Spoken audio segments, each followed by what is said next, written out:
नमस्कार, स्वागत है आप सभी का वाइबियन बिहार झारखंड में। मैं हूं आपके साथ मुदिता। बिहार की सियासत में इस वक्त सबसे बड़ा हॉट स्पॉट बना हुआ है सीमांचल।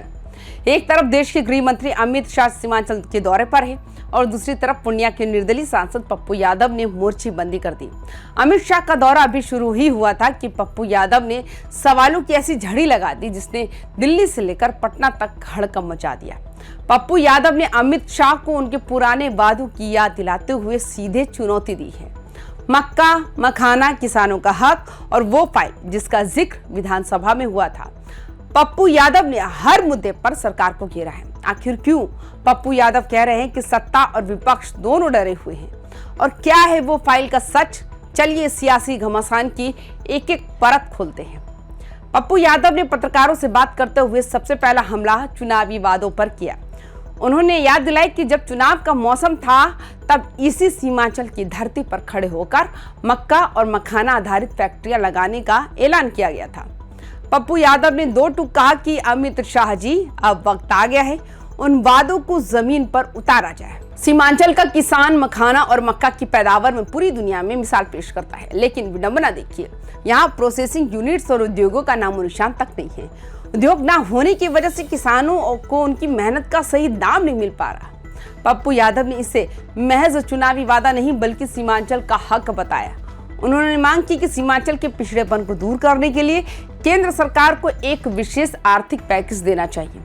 सांसद पप्पू यादव ने जो सवाल उठाया वो सिर्फ राजनीति नहीं, वो इस इलाके का भूगोल और अर्थशास्त्र है। सीमांचल यानी वो इलाका जो देश को 70 से 80% मखाना देता है, लेकिन विडंबना देखिए, यहाँ का मखाना दिल्ली और विदेश के मॉल में हजारों रुपए किलो बिकता है, जबकि पूर्णिया और कटिहार के किसानों को इसकी लागत निकालना भी मुश्किल हो जाता है। पप्पू यादव का कहना है कि जब तक यहाँ मखाना क्लस्टर या बड़ी फैक्ट्रियां नहीं लगेंगी तब तक यहाँ का युवा मजदूरी के लिए दिल्ली पंजाब पलायन करता रहेगा। अमित शाह के इस दौरे पर सबकी नजरें इस बात पर हैं, क्या वो इस बार हवाई वादों से ऊपर उठकर किसी इन्वेस्टमेंट की बात करेंगे या नहीं। सिर्फ विकास ही नहीं, पप्पू यादव ने विधानसभा में गूंजे एक मंत्री के बयान पर भी करारा प्रहार किया।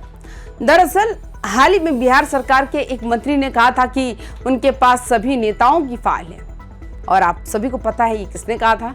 इस पर पप्पू यादव ने चुटकी लेते हुए कहा कि अगर आपके पास फाइलें हैं तो उन्हें दबाकर क्यों रखा है, उन्हें सार्वजनिक क्यों नहीं करते हैं। पप्पू यादव का कहना है, अगर सच सामने आएगा तो सियासत का असली चेहरा बेनकाब हो जाएगा। बात कर रहे हैं वो सम्राट चौधरी की। सम्राट चौधरी ने ऐसा बयान दिया था सदन में, और साथ ही पप्पू यादव ने बड़ा बयान देते हुए कहा कि आज बिहार में सत्ता पक्ष और विपक्ष दोनों ही एक दूसरे से डरे हुए नजर आते हैं। कोई भी सच बोलने की हिम्मत नहीं जुटा पा रहा और जनता को सिर्फ फाइलों का डर दिखाकर खामोश रखने की कोशिश की जा रही है। सीधे सीधे तौर पर वो सम्राट चौधरी पर निशाना साध रहे थे।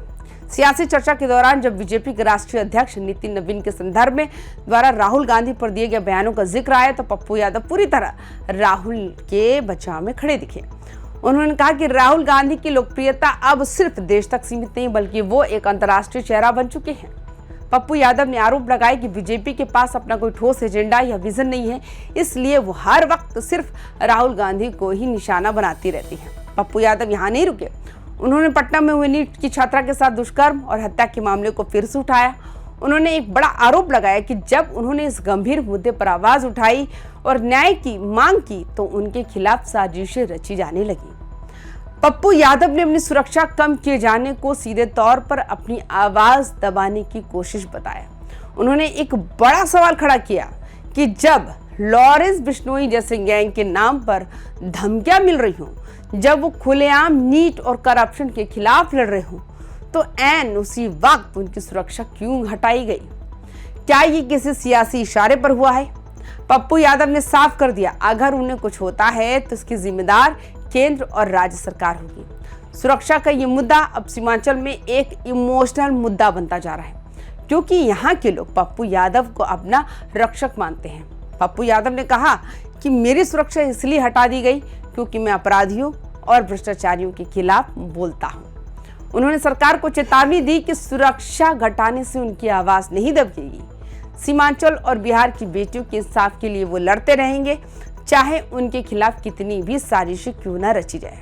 देखा जाए तो अमित शाह का ये दौरा आने वाले चुनाव का शंखनाद हो सकता है। सीमांचल की 24 विधानसभा सीटें बिहार की सत्ता का रास्ता तय करती हैं। पप्पू यादव यहाँ निर्दलीय जीतकर एक तीसरे ध्रुव के रूप में उभरे हैं। अमित शाह पर हमला करके वो ये संदेश दे रहे हैं कि वो उनके सामने ना तो झुकेंगे, ना ही महागठबंधन के भरोसे रहेंगे। वो अपनी एक अलग सियासी जमीन तैयार कर रहे हैं जो सीधे तौर पर सीमांचल के स्थानीय मुद्दों पर आधारित है। अब देखना यह है कि बीजेपी इस पप्पू फैक्टर को कैसे काउंटर करती है। अमित शाह के सीमांचल दौरे के बीच पप्पू यादव की ये बयानबाजी इस बात का साफ संकेत है कि आने वाले दिनों में बिहार की राजनीति और भी ज्यादा गर्माने वाली है। एक तरफ बीजेपी अपना गढ़ मजबूत करने आई है, तो दूसरी तरफ मिट्टी के बेटे होने का दावा करने वाले पप्पू यादव ने मोर्चा संभाल लिया है। क्या अमित शाह मक्का मखाने फैक्ट्री का कोई रोड मैप देंगे या फिर ये दौरा सिर्फ चुनावी रैलियों तक सीमित रहेगा? आपकी इस पर क्या राय है? क्या पप्पू यादव के सवाल जायज है? कमेंट बॉक्स में अपनी राय जरूर दें। वीडियो को लाइक करें और बिहार की हर सियासी हलचल के लिए 5 बिहार झारखंड को सब्सक्राइब करना ना भूलें। नमस्कार।